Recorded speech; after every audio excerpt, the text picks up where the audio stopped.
반갑습니다. 저는 조선대학교 정치외교학과 교수 공진성입니다. 반갑습니다.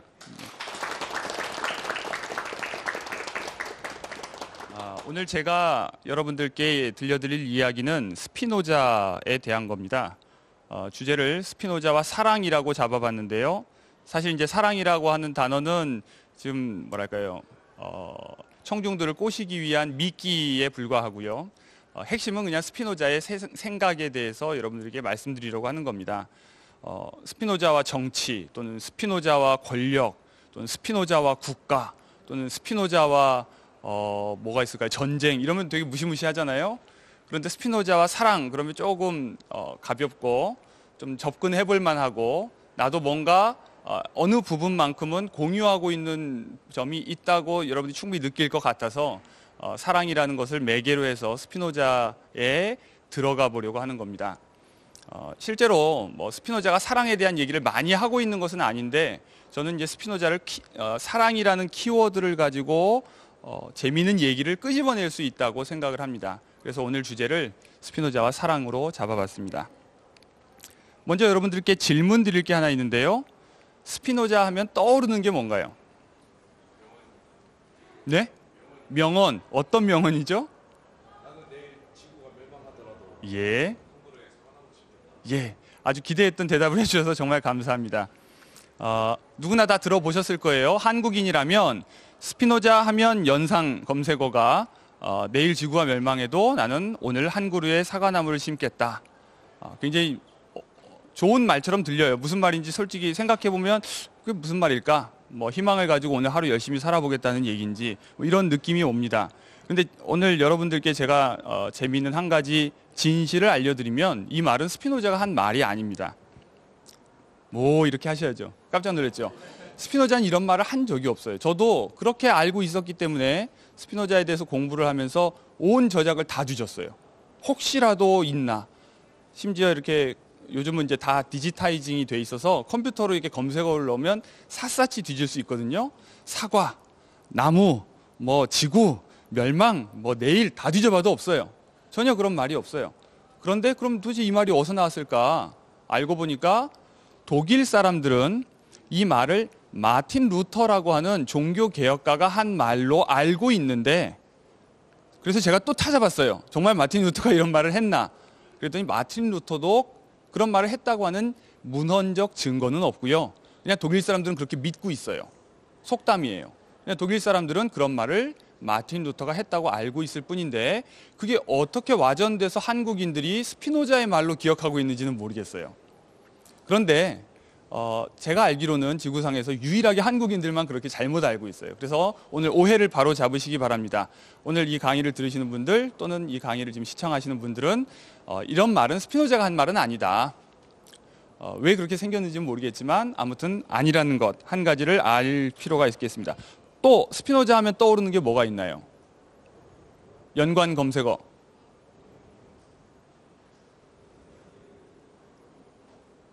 예.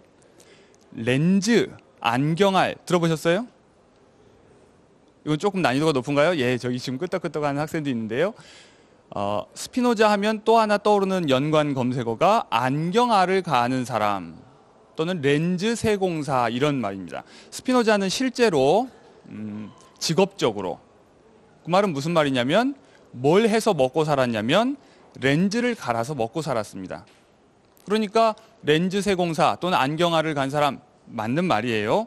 그런데 이제 그 말에서 전달되는 뉘앙스가 뭘까요? 어때요? 여러분들 안경 세공사 또는 렌즈 가는 사람 그럼 어떤 느낌이 드나요? 와, 끝내준다 이런 느낌은 안 들죠. 그냥 그래? 이 안경 이런 생각을 했을 거예요. 요즘 사실 안경알은 사람이 직접 안 갈고 컴퓨터가 다 알아서 해요. 그래서 이렇게 디자인 넣어놓으면 알아서 기계적으로 다 갈려서 나오는데 옛날엔 그렇지 않았죠. 원래 어떤 렌즈의 어떤 재료가 되는 돌이 있으면 그걸 연마하는 과정을 거쳐서 우리가 지금 이렇게 사용하는 것과 같은 렌즈를 만듭니다.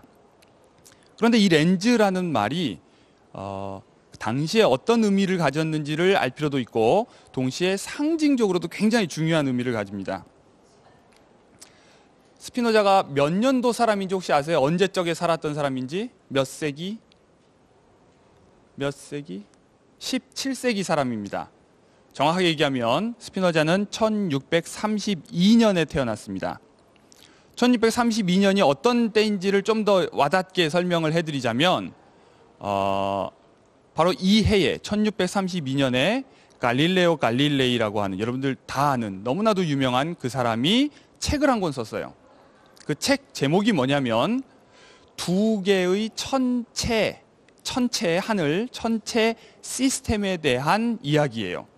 그 두 개라는 건 뭐냐면 하나는 프톨레마이오스의 시스템이고 다른 하나는 코페르니쿠스의 시스템이라는 거예요. 이 두 사람, 이제 옛날 사람들은 책을 쓸 때 이렇게 대화체로 많이 썼습니다. 왜냐하면 우리가 오늘날과 같이 책을 직접 개인이 소장해서 읽는 일은 마틴 루터 이후의 일이기도 하지만 그것도 한참 후대의 일이에요. 워낙 비싸기도 하고 인쇄술이 발전하지도 않았고 또 문맹률이 워낙 높아서, 그럼 대개는 어떻게 하냐면 읽어줍니다. 글을 아는 사람이 읽어주면 그걸 듣고 배우는 거죠. 그러니까 대화의 형식으로 했을 때 훨씬 더 잘 알아듣는 거예요. 오늘날 이렇게 강의를 책으로 읽지 않고 이렇게 TV로 녹화해서 방영하는 것과 비슷한 이치라고 보시면 됩니다. 그래서 대화의 형식으로 프톨레마이오스의 천체 체계를 믿는 사람과 바로 코페르니쿠스의 천체 체계를 믿는 사람이 대화를 나누는 형식으로 갈릴레오 갈릴레이가 주장을 합니다. 그런데 바로 그 이듬해에, 여러분들 다 아는 사실이에요. 바로 이 책 때문에 종교 재판을 받아요. 그래서 로마로 가서 거기에서 사법 재판도 아니고 무슨 문광부에서 뭐랄까요, 도서 검열하는 것도 아니고 교회에서 종교 재판을 받는다는 거예요. 왜? 지구가 돈다, 하늘이 도는 것이 아니라 지구가 돈다고 하는 것 자체가 종교적으로 허용될 수 없는 주장이라는 거죠. 그런데 정확하게 얘기하면 갈릴레오 갈릴레이는 이런 주장을 한 사람이 아니에요. 무슨 말일까요? 지구가 돈다고 주장한 사람이 아니라 그것을 증명한 사람이에요. 무슨 말인지 아시겠죠? 주장은 이미 코페르니쿠스가 했고 그 주장을 갈릴레오 갈릴레이는 증명을 했어요. 어떻게? 지구가 움직인다는 걸 어떻게? 하늘, 천체를 관측하면서 그걸 기록했어요. 별들의 움직임, 행성의 움직임, 지구의 움직임, 이런 것들을 일일이. 근데 그걸 관측하고 기록하려면 뭐가 필요할까요? 망원경이 필요하죠. 천체 망원경이 필요한 거예요. 천체 망원경이 없다면 증명할 방법이 없는데 천체 망원경이라고 하는 것이 발명되고 나서 그걸 가지고, 여러분들 요즘 집에 혹시 그런 거 가지고 있는 분이 있어요? 저는 없는데 드라마에 보면 가끔씩 자기 집에 방에 그런 거 놓고 이렇게 별 보는, 별에서 온 그대 뭐 이런 사람들이 별 보잖아요. 바로 이 천체 망원경을 가지고 증명을 한 거예요. 그런데 이 천체 망원경의 핵심 부품이 뭘까요? 산발이가 아니에요. 바로 렌즈죠. 렌즈가 얼마나 정확하냐, 얼마나 정교하냐, 그리고 그 렌즈를 계속해서 연결해서 멀리까지 볼 수 있게 만드는 그 능력, 그것이 바로 갈릴레오 갈릴레이가 이 지동설을 증명할 수 있게 한 기술적 바탕이 됐던 거예요. 그러니까 스피노자가 렌즈를 갈았다는 얘기는 오늘날과 같이 그냥 이렇게 하얀 가운 입고 네 어서 오세요, 안경 맞춰드릴까요 하는 이런 사람이 아니라 바로 최첨단 과학 기술을 만드는 그런 기술자였다는 얘기예요. 그러니까 오늘날로 치면 뭐랄까요, 아무튼 엄청난 그런 대단한 기술을 보유하고 있는 사람이었어요. 그리고 이제 그것을 집에서 직업적으로 했기 때문에 주문도 받아서 렌즈도 만들고 그걸 팔아서 생계를 유지했어요. 그러니까 하나 만드는데 시간도 오래 걸렸겠지만 그것을 팔았을 때 들어오는 소득으로 또 충분히 먹고 살고 자기가 하고 싶은 공부를 할 수 있었겠죠.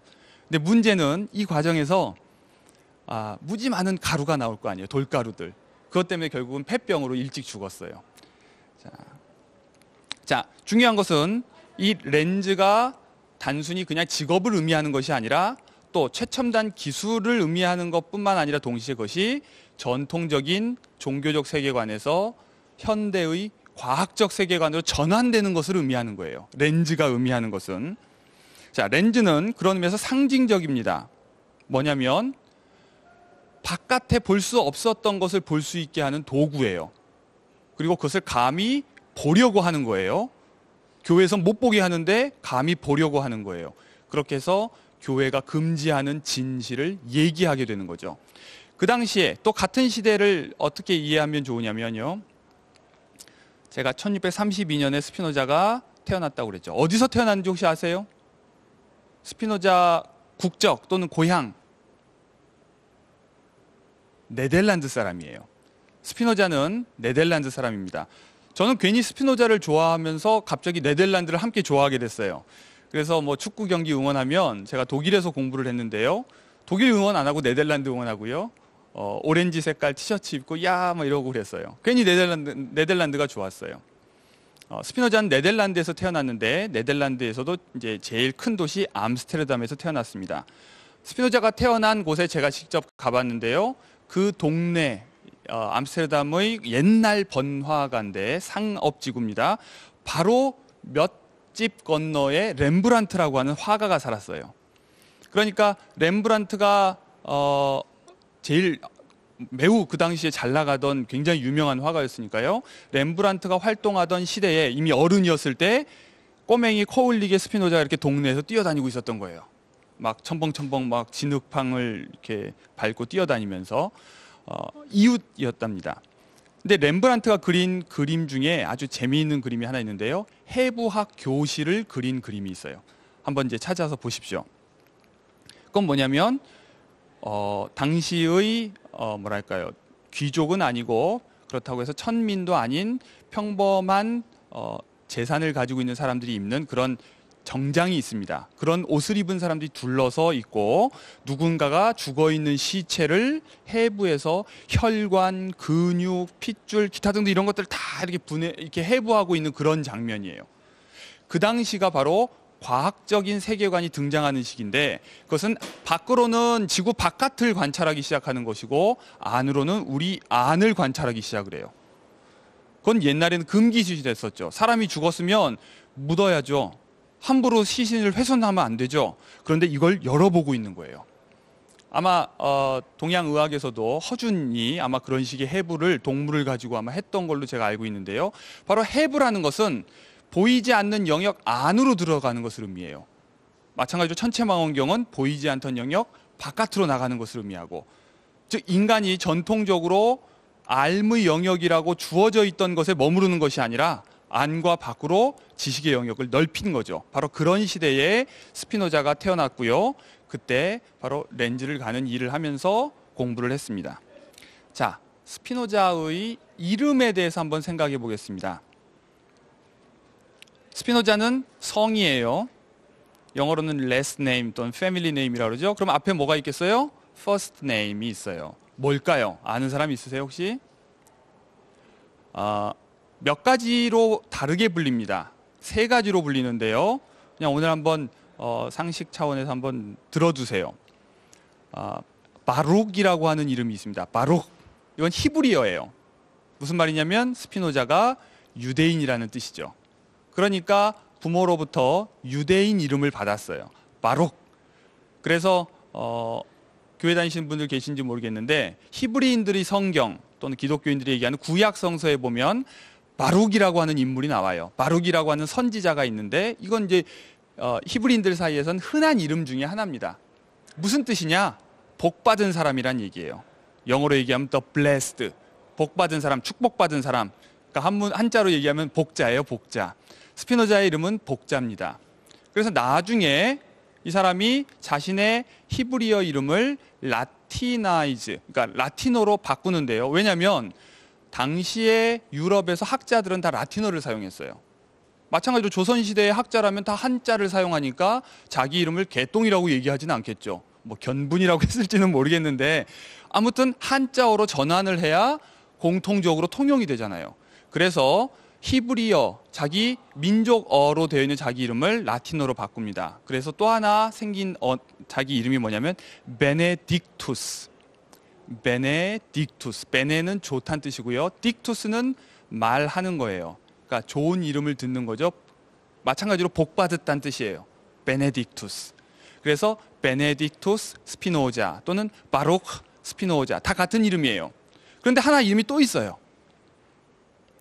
뭐냐면 어렸을 때 이제 교회도 다니고, 그러니까 히브리인들의 회당, 지나고그라고 하는 회당에 가서 뭔가 이렇게 출석부 이름도 적고 했는데 거기엔 또 다른 이름이 적혀 있어요. 뭐냐면 벤투라고 하는 이름이에요. 벤투. 이건 또 어디서 나온 이름일까요? 혹시 추측할 수 있어요? 포르투갈입니다. 포르투갈. 이 포르투갈까지 나왔어요. 이제 히브리 나오고 뭐 라틴어 나오고 네덜란드 나오더니 포르투갈까지 나왔어요. 그런데 포르투갈이요, 의외로 여러분들 유럽 지도를 상상해 보시면 바다 건너 좀만 가면 네덜란드예요. 왜냐하면 이베리아 반도 맨 왼쪽 끝에 있기 때문에 조금만 배 타고 이동하면 금방 네덜란드에 도착합니다. 즉 스피노자는 이민자 출신이었어요. 이미 히브리인이라는 말 자체에서도 외국인이라는 정체성이 드러나지만 단지 히브리인인 것만이 아니라 또 어디 다른 나라에서 살다가 온 이민자예요. 본인은 네덜란드에서 태어났으니까 2세죠. 부모님이 이민을 왔어요. 왜 이민을 왔을까요? 요즘은 이민을 왜 가죠? 자식 공부시키려고 가기도 하고 또는 돈 벌러 가기도 하지만 이 당시에는 그런 목적보다는 더 절실한 이유가 있었어요. 박해를 피해서. 당시에 스페인과 포르투갈에서는 종교 박해가 굉장히 심했어요. 왜냐하면 유럽에서, 독일에서 마틴 루터가 종교 개혁을 일으키고 나니까 유럽 전역에서 이제 신교와 구교 간의 갈등이 심해졌습니다. 그러니까 이제 구교 입장에서 집안 단속을 해야 되잖아요. 그러니까 예전에는 그냥 유대인들이 있어도 그 사람들이 그냥 자기들끼리 믿도록 내버려 뒀는데 이제 얘네들도 단속을 해야 되겠는 거예요. 집안 단속을. 그래서 자꾸 개종을 하라고 압력을 가하고, 개종을 해도 얘가 진짜로 했는지 가짜로 했는지, 위장 개종을 했는지, 간첩들도 예를 들어 와서 전향서를 써요. 그러면 전향서를 썼다고 해서 믿어줄까요? 아니죠. 진짜 전향을 했는지 위장 전향을 했는지 의심스러울 거 아니에요. 그럼 또 숨어서 계속 지켜보고 그럴 거 아니에요? 바로 유대인들이 그렇게 시달렸어요. 그래서 스페인에서 포르투갈로 옮겨갔는데 거기에서도 또 그러니까 이제 결국 못 견뎌서 배를 타고 떠나버린 거죠. 그래서 네덜란드로, 바로 스피노자가 태어나기 한 몇십 년 전에 많은 사람들이 네덜란드로 이주를 합니다. 그런데 이 사람들을 네덜란드는 받아들였어요. 왜 받아들였을까요? 뭐 여러 가지 생각이 있을 거예요. 한 가지는 우리는 관대하다, 우리는 이 정도의 여유는 있다, 이런 걸 과시하기 위한, 당시의 네덜란드는 신교 국가였습니다. 어떻게 됐냐면요, 스피노자가 태어나기 한참 전에 원래 네덜란드는 스페인의 지배를 받고 있었어요. 그래서 스페인 왕이 곧 네덜란드 왕이고 이런 지배 복종 관계였어요. 식민지였죠. 그런데 네덜란드 사람들이 저항을 해서 결국은 전쟁 끝에 독립을 하게 돼요. 그래서 신교 국가가 되고 스페인은 구교 국가가 된 거예요. 그러니까 이제 스페인하고 따로 노는 그런 기질이 있죠. 모르겠어요. 지금도 스페인하고 네덜란드하고 사이가 좋은지 나쁜지 잘 모르겠는데, 그래서 네덜란드는 스페인에서 쫓겨난 사람들을 받아주고 싶은 거죠. 그리고 또 하나 어떤 생각이 있었어요. 그 이유는 뭐냐면 당시는 어떤 시기냐면, 여러분들 그 시기가 어떤 시기인지 생각을 할 때 또 하나 중요한 사건이 있습니다. 그건 뭐냐면 신대륙 발견이에요. 1492년에 콜럼버스가 배를 타고 신대륙을 발견하죠. 그 말은 뭐냐면 항해술이 그 정도로 발전했다는 얘기예요. 신대륙에 갈 정도까지. 그런데 사실요, 콜럼버스는 사실 거짓말을 하고 시작했어요. 마치 금방 가면 있을 것처럼 뻥치고 시작을 했어요. 그래서 사실 선원들이 나중에 그 사실을 알고 막 화를 내고 싸웁니다. 왜냐하면 우리 목숨을 담보로 그런 무모한 도전을 했다고. 그런데 운 좋게 신대륙까지 닿은 거예요.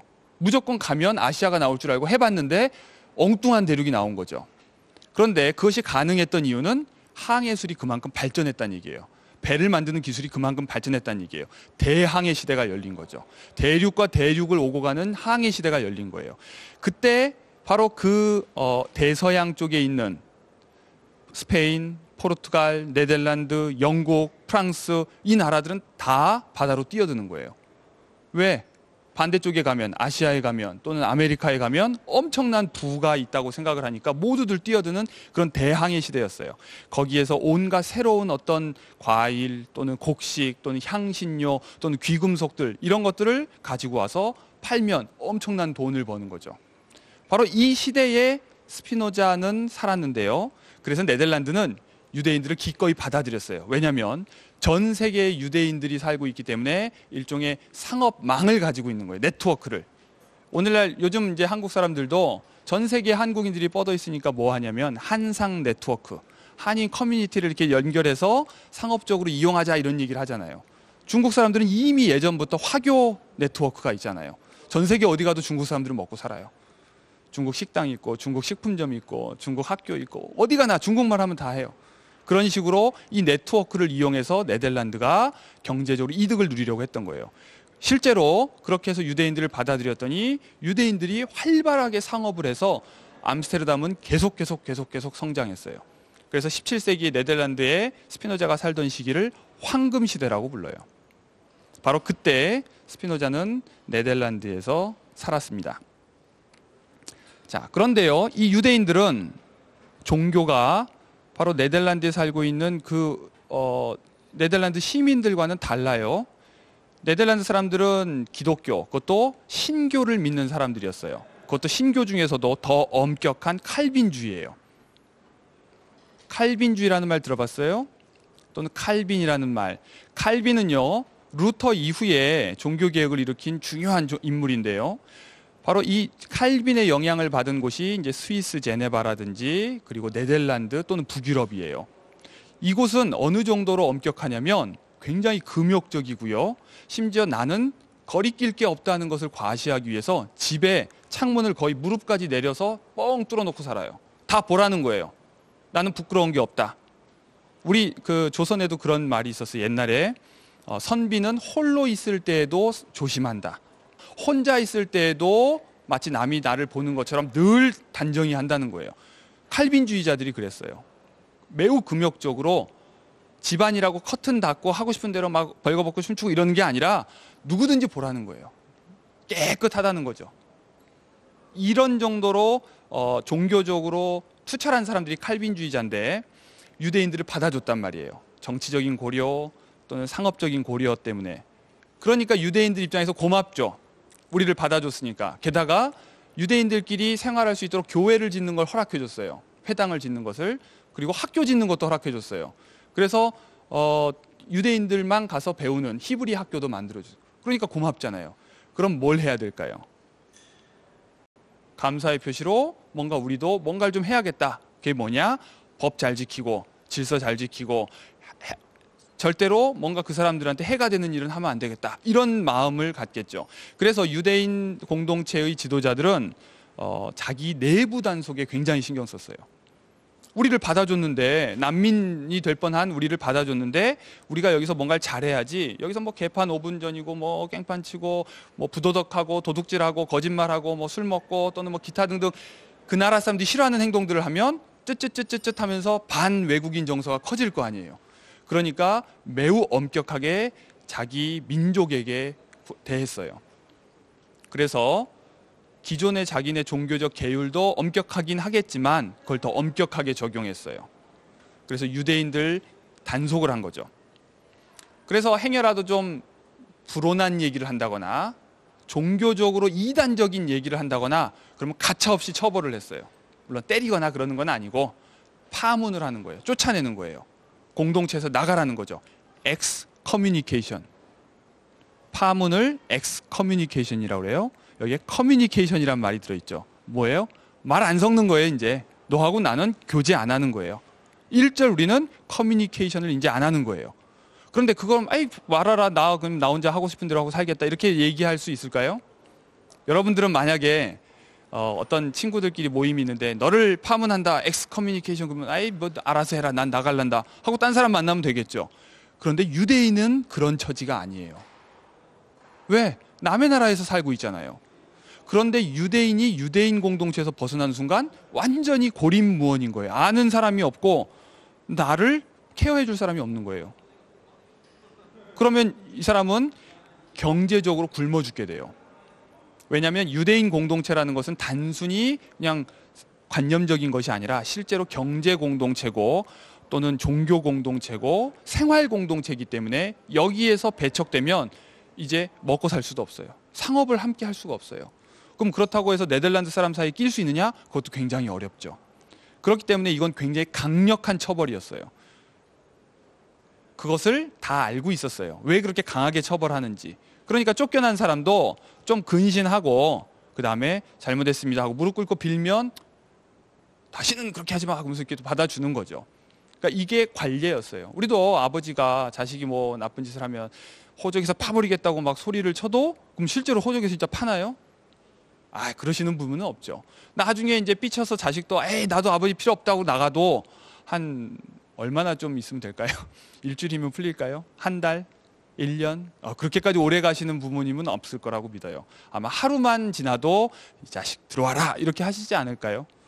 바로 그런 마음으로 다들 받아줬는데 스피노자는 무슨 일이 있었어요. 그래서 한번 쫓겨났어요. 무서운 아주 무시무시한 어떤 저주의 말과 함께 파문됐어요. 근데 안 돌아왔어요. 배짱이 대단한 거죠. 자, 바로 이런 식의 파문을 케렘이라고 하는데요. 바로 이 사건 때문에도 스피노자는 굉장히 유명해졌어요. 멋있어 보이잖아요.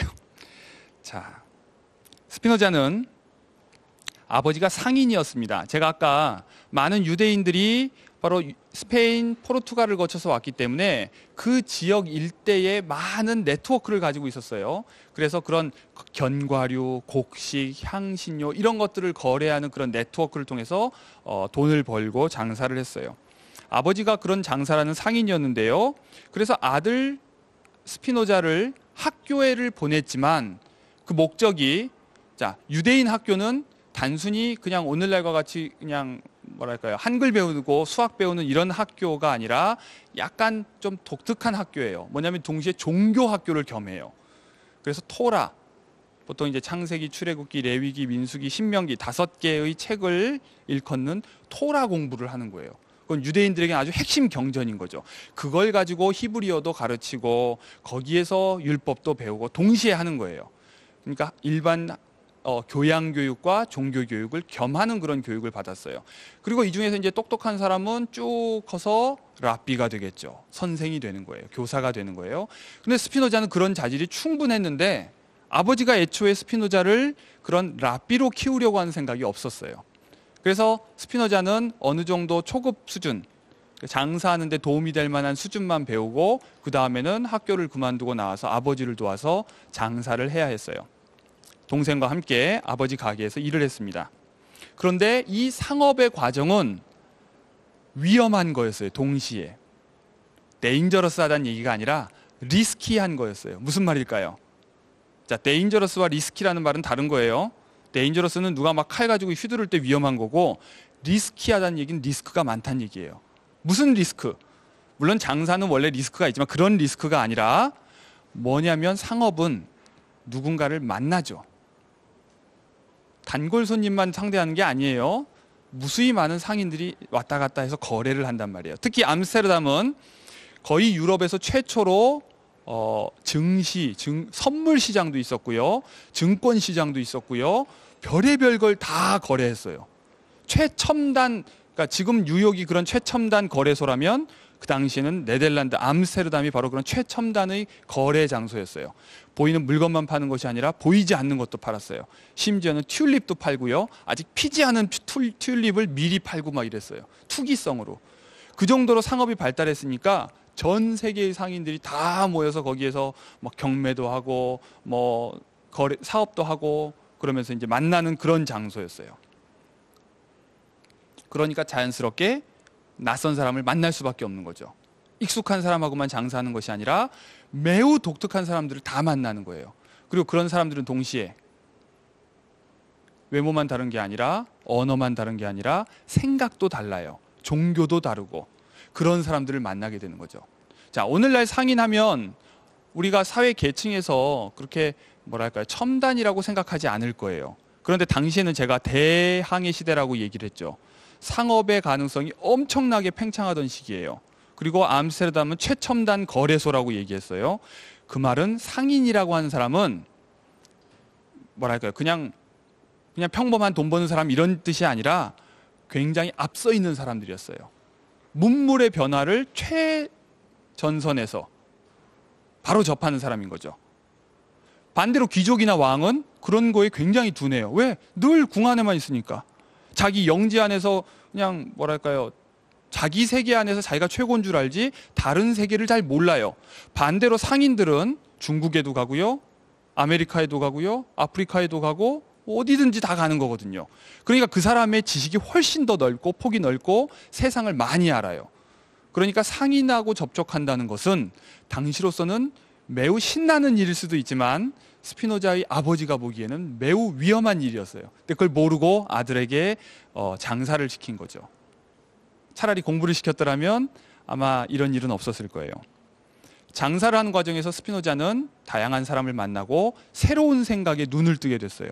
그래서 자기 역시 이제 낯선 생각, 이설 그냥 다른 생각이에요.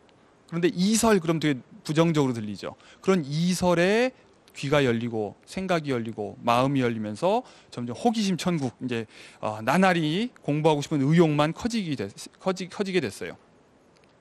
자, 그렇게 되면 뭘 하게 될까요? 여러분들은 그런 새로운 어떤 문물을 접했어요. 새로운 생각을 가진 사람을 만났어요. 또는 바깥 세상이 어떻다는 얘기를 전해 들었어요. 그럼 그런가요? 그러고 가만히 있을까요? 그런 사람들도 있겠죠, 기질이. 그런데 스피노자는 기질이 그렇게 얌전한 사람은 아니었던 것 같아요. 적극적으로 알고 싶어 했어요. 그럼 그 사람들 찾아가야죠. 그런데 장사를 하면 가만히 있으면 오는 사람 얘기를 듣지만 자기가 찾아가서 배울 수는 없으니까 이제 적극적으로 찾아서 배우겠다는 생각이 발동을 했어요. 그래서 문을 두드렸는데 그게 어디냐면 학교예요, 학교. 사립학교를 찾아갔어요. 왜냐하면 본인이 이제 신분도 외국인이고 또 뭐 귀족도 아니고 그러니까 공립학교를 가기는 어려웠고 그 암스테르담에 있는 사설학교를 찾아갔는데요. 그 사설학교의 원장이 누구였냐면 프란시스 판덴 엔덴이라고 하는 사람이었어요. 이 사람은 예수회 소속 신부였습니다. 예수회는 이제 카톨릭의 한 어떤 수도회 이름인데요. 카톨릭 신부였는데 이 사람이 암스테르담으로 와서 학당을 열었어요. 사설학원을 열었어요. 뭐 지식을 전파하고 싶은 욕심도 있었겠고 또는 뭐 생계를 유지하기 위한 필요도 있었겠죠. 이 학교에서 라틴어를 가르쳤습니다.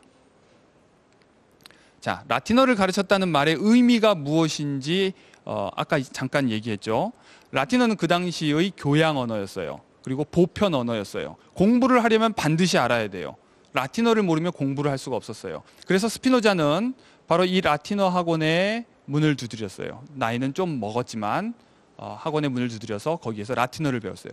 이 학교에서는 라틴어를 배우면서 동시에 라틴어로 이루어져 있는 각종 문헌들도 읽고 연극도 하고 시도 읽고 그러면서 동시에 그 당시에 각국에서 등장하는 새로운 학문 사조들을 배울 수가 있었어요. 그 언어들을 라틴어를 가지고 있으면 전 세계에 접속할 수 있는 거죠. 오늘날도 마찬가지예요. 영어를 할 수 있으면 전 세계의 지식에 접속할 수 있는 것과 마찬가지예요. 자, 이렇게 해서 스피노자는 라틴어 학당에서 라틴어를 배우게 됩니다. 그래서 신학문의 눈을 뜨는 거죠. 자, 이 당시의 에피소드가 스피노자 스스로 기록한 것은 하나도 없어요. 그런데 스피노자가 죽고 한참 후에 누군가가 스피노자의 전기를 썼는데 그 전기에 이 시기에 관한 짧은 에피소드가 나옵니다. 그건 뭐냐면 스피노자가 이 학교 선생님의 딸을 좋아했다는 거예요. 그런데 문제는 이 딸을 좋아했는데 이 딸은 이 딸의 마음을 얻지는 못하고 딸과 딴 사람이 사귀게 됐다는 거예요. 그래서 이제 일종의 시련의 아픔을 겪은 거죠.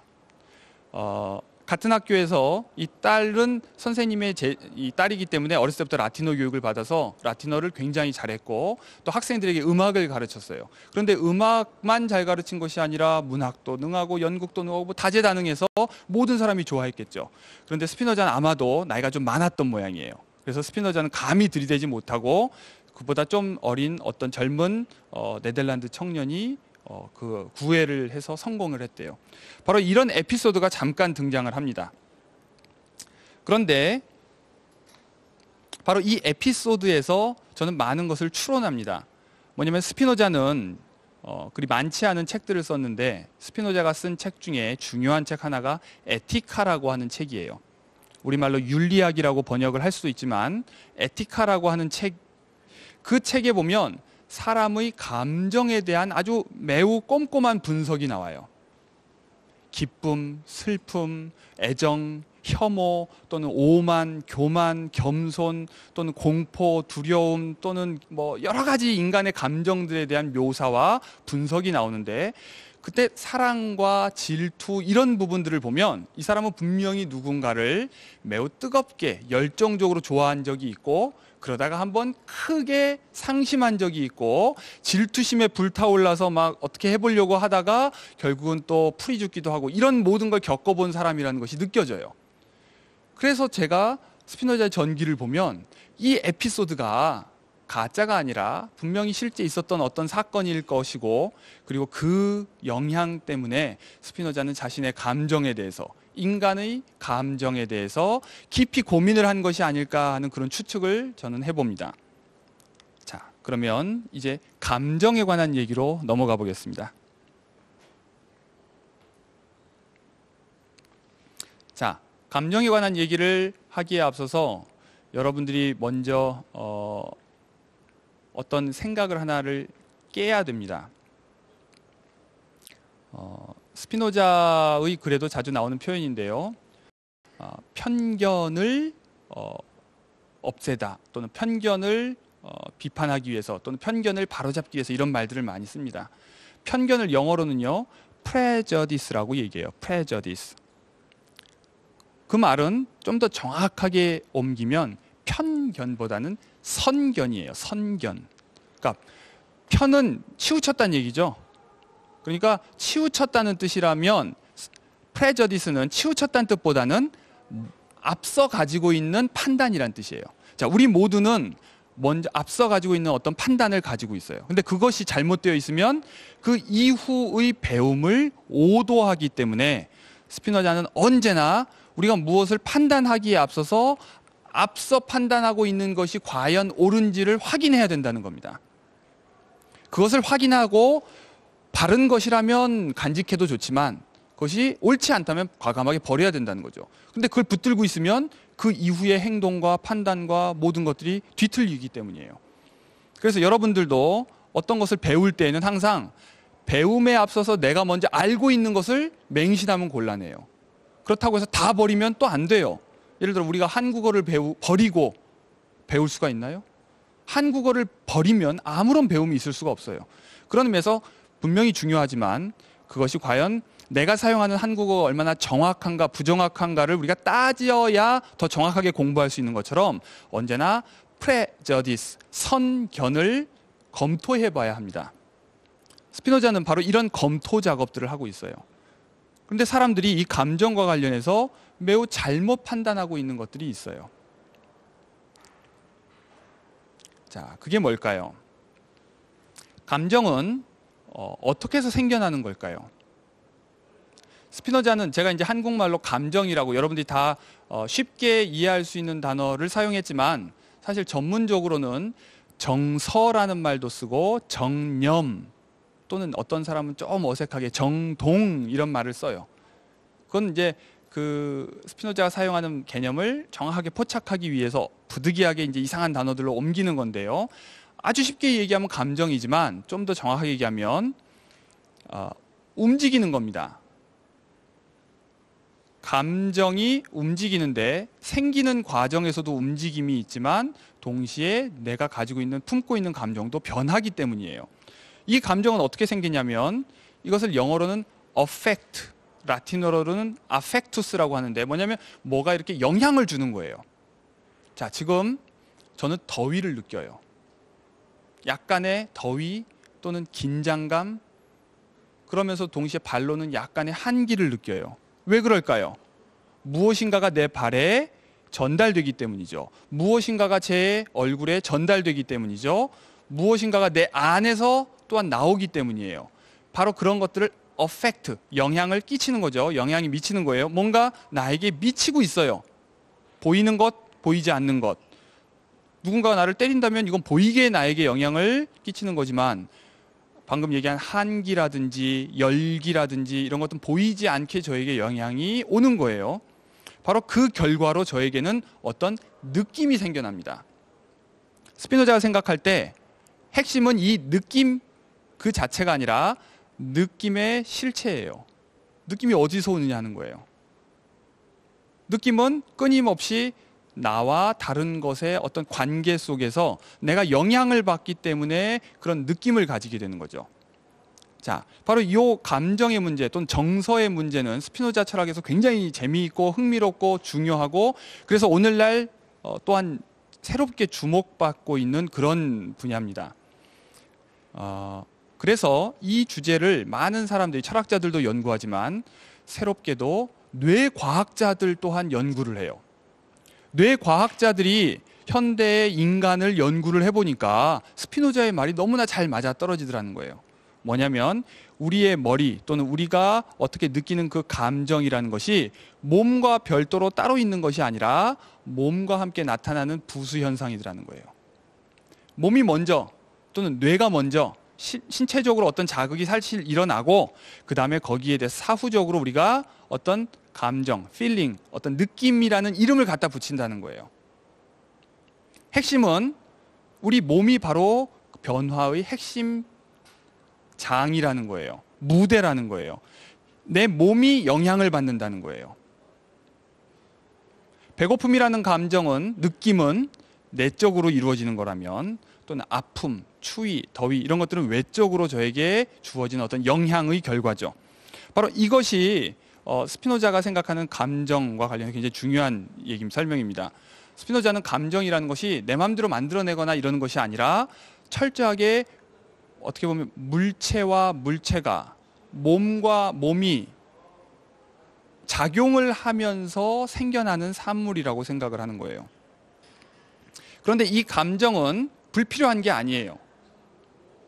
왜냐하면 이 몸이 뭔가 어떻게 하려고 하는 어떤 반응의 결과이기 때문이에요. 자, 제가 더위를 느끼면 어떻게 할까요? 물론 지금은 제가 옷을 벗을 수 없지만 더위를 느끼면 보통 어떻게 할까요? 물을 마실 수도 있고요. 땀을 닦을 수도 있고요.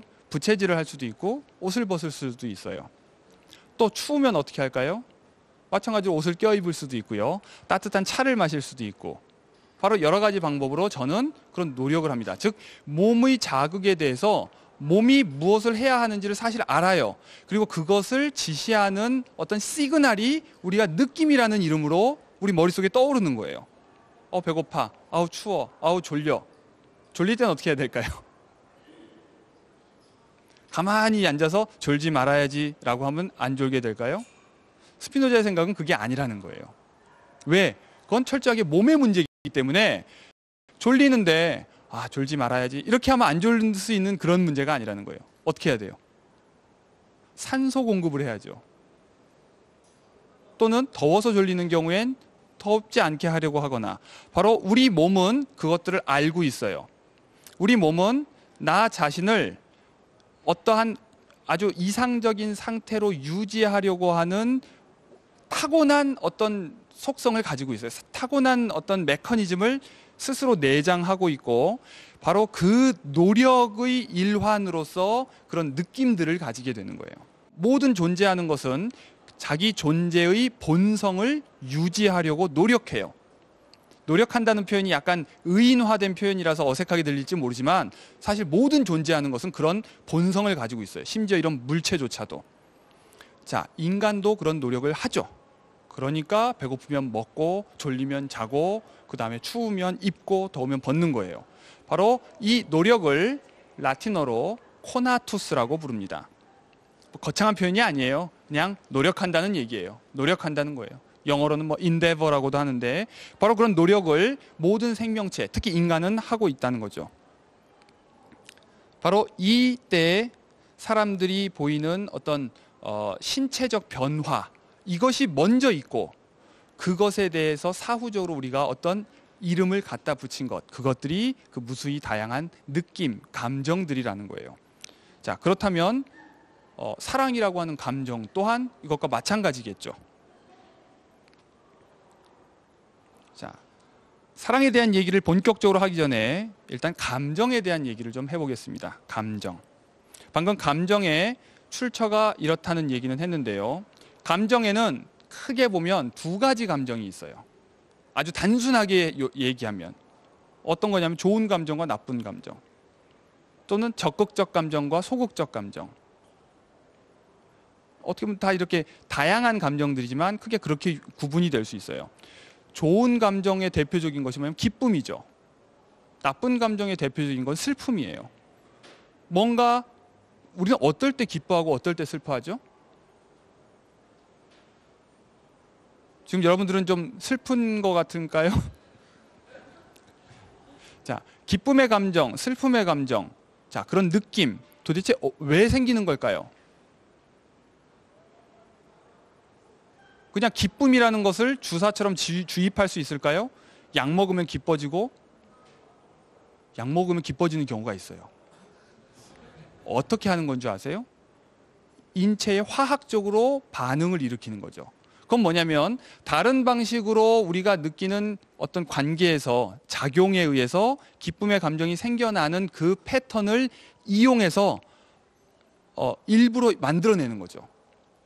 그러니까 기쁨이라고 하는 감정 또는 슬픔이라고 하는 감정은 그 자체로 존재하는 것이 아니라 언제나 무엇과의 관계 속에서 생겨나는 거예요. 좋은 사람을 만나면 기뻐요. 맛있는 걸 먹으면 기뻐요. 그러나 맛없는 걸 먹으면 슬퍼요. 기분이 나빠요. 또는 못된 사람을 만나면 기분이 나빠요. 바로 이런 식으로 우리의 감정은 어떤 다른 물체와의 관계 속에서 생겨나요. 그리고 그 감정은 나쁘거나 좋거나 또는 적극적이거나 소극적이거나 하는 이런 형태를 띠고 있습니다. 바로 이 좋거나 나쁜 감정의 정체를 좀 더 정확하게 설명하기 위해서 스피노자는 당시에는 특히 이제 17세기는 종교적인 시대였기 때문에, 그리고 다 대부분의 독자들, 글을 읽을 수 있는 사람들이라는 게 성직자들이고 또 배운 사람들이고 그렇다면 다 기독교인들이기 때문에 기독교인들에게 익숙한 예를 이용해서 설명을 합니다. 도대체 좋은 감정이 뭐고 나쁜 감정이 뭐고. 자, 그런데요, 좋은 감정을 실체화할 수가 있어요. 좋은 것을 실체화하는 경우가 있어요. 그건 뭐냐면 선이라고 하는 명사형이죠. 또 나쁜 것을, 나쁜 감정을 실체화하면 악이라고 하는 이제 명사가 되는 거예요. 근데 우리는 흔히 그런 실체로 만들어서 자신의 감정을 설명하려고 하는 경우가 있어요. 대표적인 게 이런 겁니다.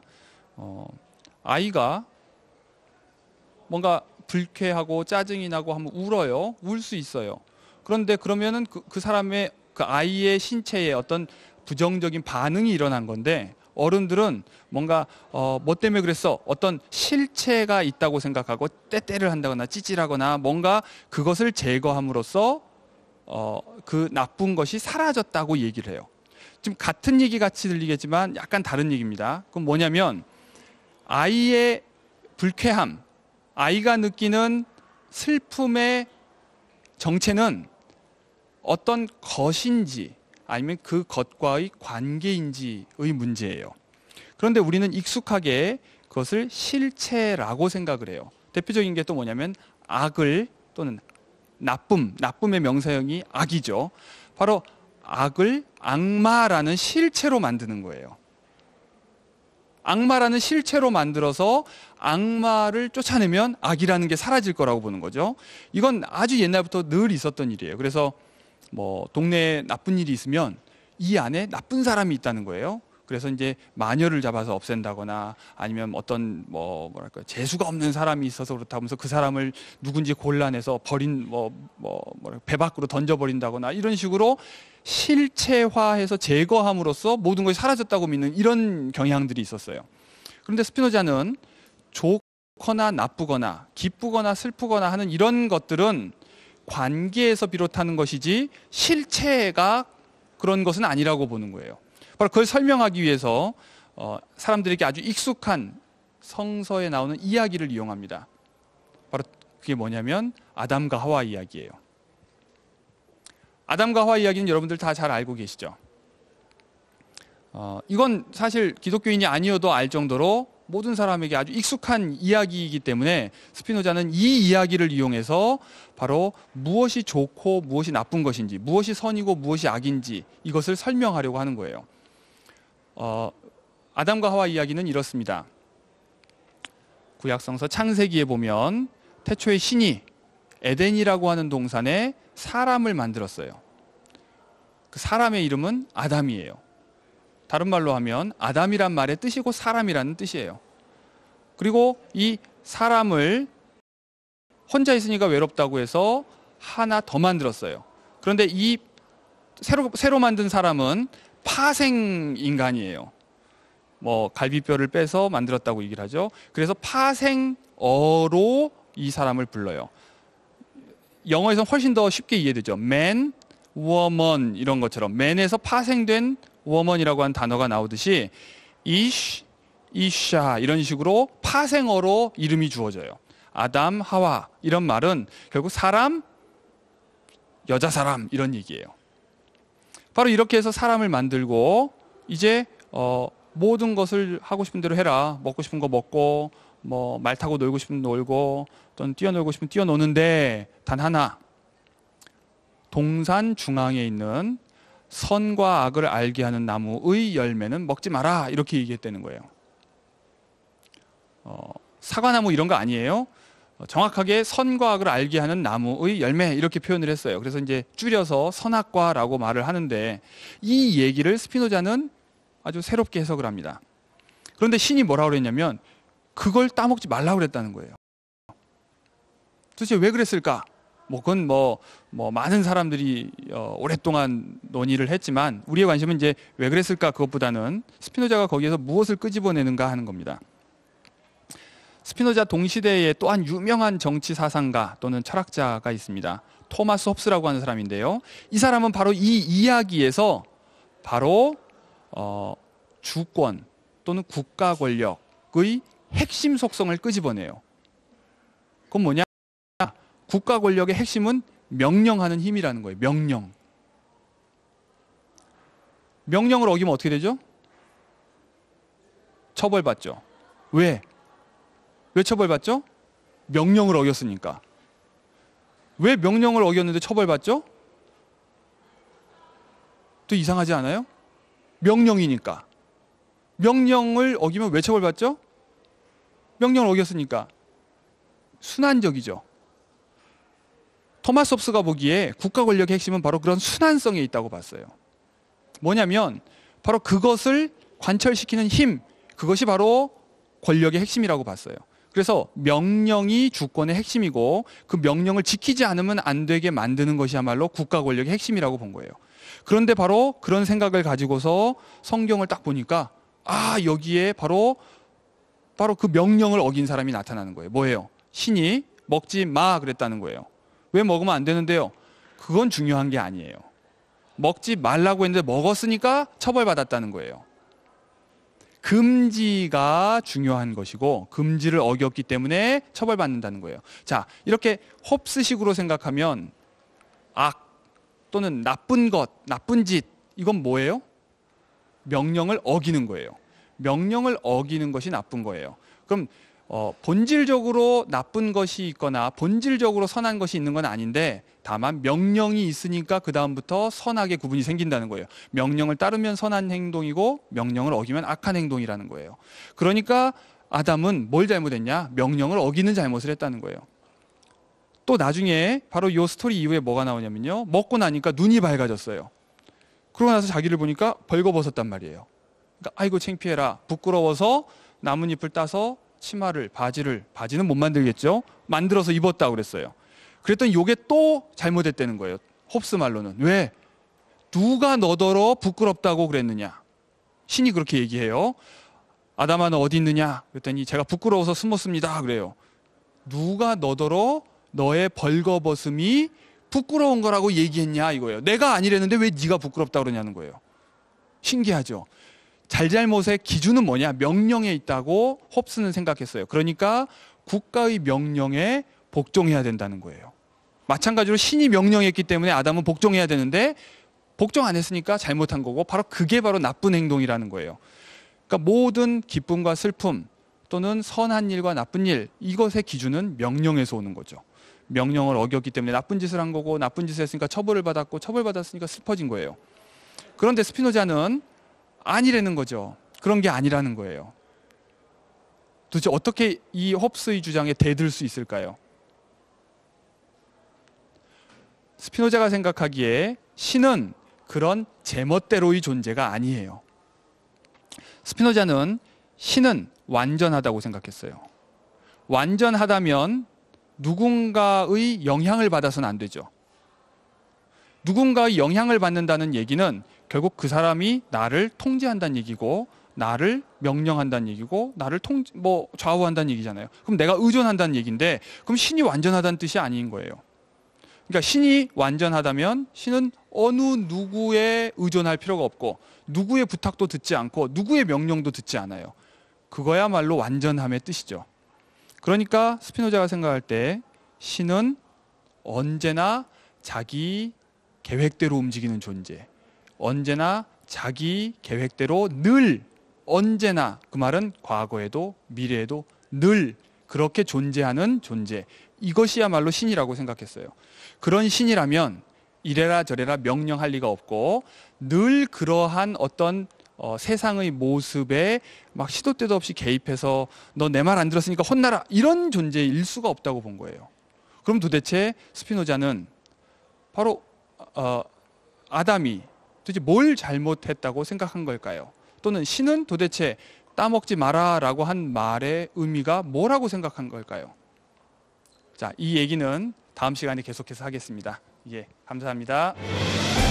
모든 존재하는 것들에 본질적으로 악하거나 선하거나 하는 것은 없다고 생각했어요. 다만 존재하는 것은 뭐냐? 악한 관계, 나쁜 관계와 좋은 관계가 있다는 거죠. 스피노자는 바로 이런 맞는 관계, 이것을 바로 선이라고 얘기하고, 맞지 않는 관계를 악이라고 불렀어요. 사랑이라고 하는 감정은 유한할 뿐만 아니라 사실 불안정하고 불확실해요. 모든 그런 식의 감정이 소유하고 나면 사라져버려요. 정작 우리에게는 무엇이 이로울까요? 단 한 사람이 이로운 것이 아니죠. 모든 사람이 나밖에 모르고, 내 애인 또는 내 가족밖에 모르고, 우리 부모밖에 모르면 과연 나에게 이로울까? 아니라는 거죠.